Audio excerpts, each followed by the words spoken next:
Hello again, poetry lovers. It's time for us to take on our second Hopkins poem of today's reading, The Windhover, and the epigraph is To Christ our Lord. This is the example that we talked about in the presentation on sprung rhythm, a marvelous example of sprung rhythm, and it is, we know from Hopkins's letters that this is his favorite poem. He thinks it's perhaps his best, and it is certainly a marvelous example then of his sprung rhythm verse system. So let's let me get this thing arranged. Let's give it a reading. I caught this morning's minion, kingdom of daylight's dolphin dapple, dawn drawn falcon in his riding, of the rolling level underneath him steady air and striding. High there how he rung upon the rein of a wimpling wing in his ecstasy, then off forth on swing, as a skate's heel sweeps smooth on a bow bend, the hurl and gliding rebuffed the big wind. My heart in hiding stirred for a bird, the achieve of the mastery of the thing. Brute, beauty and valor and act, oh, air, pride, plume here, buckle and the fire that breaks from thee, then a billion times told lovelier, more dangerous, oh, my chevalier. No wonder of it sheer plod makes plough down Cillian, shine and blue bleak embers, ah, my dear, fall gall themselves in gash gold vermilion. All right, so the title then is perhaps a neologism that refers to a kestrel. So the kestrel would be a this is the name that refers to several members of the falcon family. This would have been the common kestrel is probably what Hopkins is describing, and so this little bird is probably 12-15 inches or so from head to tail, about a 2-foot wingspan, maybe a little bit longer, and small, weighing about half a pound. So to hunt, they hover above their prey, and their prey is generally small mammals like voles and moles and shrews and so forth, and they can detect where these animals are, particularly where they're denning, because they have the ability to detect near ultraviolet light. And so what they can see is as these animals leave trails of feces and urine on the way into their dens, the bird just is able to hover above where they are and wait till they come out. These birds have even been known to hover in barns. Okay. Now here it's probably a good time for you to go ahead and pause and make all the marks that I have made here. The poem operates off of a 5-beat line, and I have drawn in all the outrides here. These are the places where you are supposed to sort of unstress and sort of breathe through these syllables on your way then to the stressed syllables that are marked here. Hopkins marked a number of them in the original manuscript, and then I went through and marked all the stressed syllables. Oh, by the way, this annotation is brought to you by the Musgrave Harvest. It's part of their Heritage series. It's the 320 number 2. A delightful little pencil, makes a nice dark mark, as you can see. Okay, so now that you're back from having done the sprung rhythm scansion, let me point out then that that Acoustics are front and center in this poem, and they help to heighten that sense experience that is largely visual in its image type. So let's take a look at the opening line. Here we have the M in morning, morning's minion. So we have a triple alliteration there. Notice that in the second line we have a sextuple alliteration with the D sound, the D as the second syllable in kingdom. We have daylight, dauphin, dapple, dawn, drawn, falcon in his riding. It's just marvelous. Then in the third line, you have the triple H of hi there, how, he, and then the double R of rung and rain, and then wimpling and wing. And what's marvelous about the word wimpling is that it means rippling, and so even then you have, if you know what wimpling means, then it's the suggestion even of the continuation of the R sound there. Isn't that great? Okay, let's see. The in terms of sound devices, let's take a look at the marvelous internal rhyme there in line 8. We have stirred for a bird. There is your nice internal rhyme. Okay, and you really, in reading this over, you can't escape the plethora of figures of repetition. Of course, we know that acoustic devices, whether it's alliteration, consonants, assonants, are all then as figures of repetition. They are designed for emphasis, but also for the aesthetic quality. And as I've said, the sound of the words, and these poems are meant to be, Hopkins intended them to be read aloud, and so again that contributes to the sense experience. So here we have in the first line one of our new devices that we've learned about recently, and so that is Polysyndeton. Yes? Okay, so Polysyndeton meaning the repetition of a word that has a similar root. It's the thing that links them together.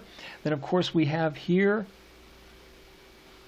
the example of, what's that called? That's epizeuxis. Okay, epizeuxis then being the repetition of a single word in which the sense of it does not change by the repetition. It's done there for emphasis.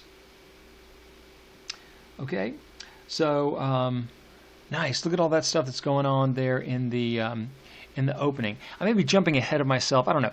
I'm going to go ahead and mark this now. Did you notice in the reading of it, either your own reading or in my reading, did you notice that opening octave? Okay, so this poem is emblematic of the Petrarchan sonnet, but it's an octuplet. All of the first 8 lines rhyme, and what's marvelous about it is that they're rhyming off the gerund ending ing, and so as you know, and he even truncates it here, so he preserves this. So a gerund is a verb of action, yes, and of course this is exactly what it is that he's describing: the action of this bird that is moving. So now, remember we talked about the duality of the things that Hopkins notices, and so here is the bird that is staying still by moving its wings furiously. Okay, so the air pushing up under the wings. It's just a marvelous image there. And so how does Hopkins, what does he do that it would escape us that we've got this, what would seem to be on the surface of it? I mean, 8 lines that rhyme, that would seem to be very obvious. But what he's done here is, by varying the number of syllables per line, and it varies, I mean, the entire poem, but here in the opening, it varies from 10 to 16, and so that variability of the number of total syllables is what helps in this. But this poem operates off a 5-beat line, meaning that we have 5 accented syllables in each of the lines. And so if you saw in the when you stopped and put all the outrides, you can see how much tension is built and released over the course of each and every line, the combination of words, and how they all work together to create this tension and release that is so marvelous in the reading of it. Okay, let's see. So if we take a look then at the first tercet, what is fantastic about that is that you've got this rapturous, almost breathless litany of first. Notice the oxymoron in brute beauty. Brute beauty. So not only do we have that that fantastic alliterative quality, but then it is followed by two more abstractions. So we know that beauty is an abstraction, valor an act. And so what's he done here? This is so cool. He's used Polysyndeton, all right, connected those things through those conjunctions, and then as this sort of exclamatory, and this is right. We know this from the last poem. This is ekphonesis, so that ekphonetic O that introduces us now to a list of things that are now separated by commas. So that suggestion of now speeding it up. We have slowed down that list, and now we've got another list with more elements in it. We've gone from 3 to 5, and then boom, we're just blowing through here. Okay? Just love that. Okay, now let's note the word buckle that kicks off the 10th line. All right? And its tripartite meanings. So from your note, you know that it means simultaneously to prepare for action, like buckle down, to fasten together, like buckle up your britches, and to collapse, as in something that buckles under weight. So again here, we've got that Hopkins' interest in things that have an array of meanings, and it just when you begin to sort of become aware of the different things that these words can mean and all the patterns and how they play together, it's this marvelous sort of blossoming of understanding and awareness. Okay, and so this hard and the fire that breaks from thee then a billion times told lovelier. I mean, okay, right? So what do we got here?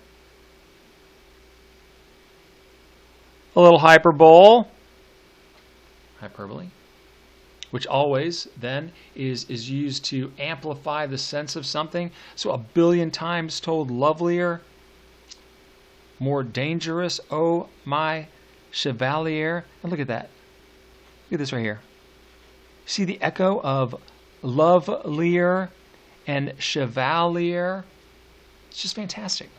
Okay. And calls him, calls the Windhover. So we now know that this is apostrophe S. He's addressing, it's in direct address to the bird. And so we know that the chevalier is a knight. So there he is at the top of, when we talked about the medieval classes, they're at the top of the classes of people. So he is personifying the bird then as a knight. So not just apostrophe, but also personification. All kinds of stuff going on there. All right. And then we've got this incredible move that happens here at the beginning of line 12. And that's where your volta is located. Okay? So that turn is, it's almost as though here, he's just almost out of, it's this breathless exclamation. And then comes back with, look at that statement there. No wonder of it. So it seems to me that the speaker, having spoken to the bird, an exclamation now as though from an epiphany of some sort, that the bird's beauty and the beauty all around him has just sort of it's his natural reaction. He sort of surrendered to the beauty that's happened all around him. Okay. Notice again, you've got this example of ekphonesis. So there's 3 of them. Where is that first one? I can't find it. I got so many marks on this sucker. Oh, here we go. Right. O, O, and ah. How lovely. Okay, so I think the only thing worth noting here is that all this repetition and so forth, I think brings to mind, for me anyway, the fact that Hopkins is a Jesuit priest, and it's part of the Catholic religious practice to recite prayers, and this thing is without question, it reads like an ecstatic prayer. The poem reads like an ecstatic prayer, in which the speaker is giving grateful acknowledgement for God's creation. So, hope you enjoyed that as much as I did.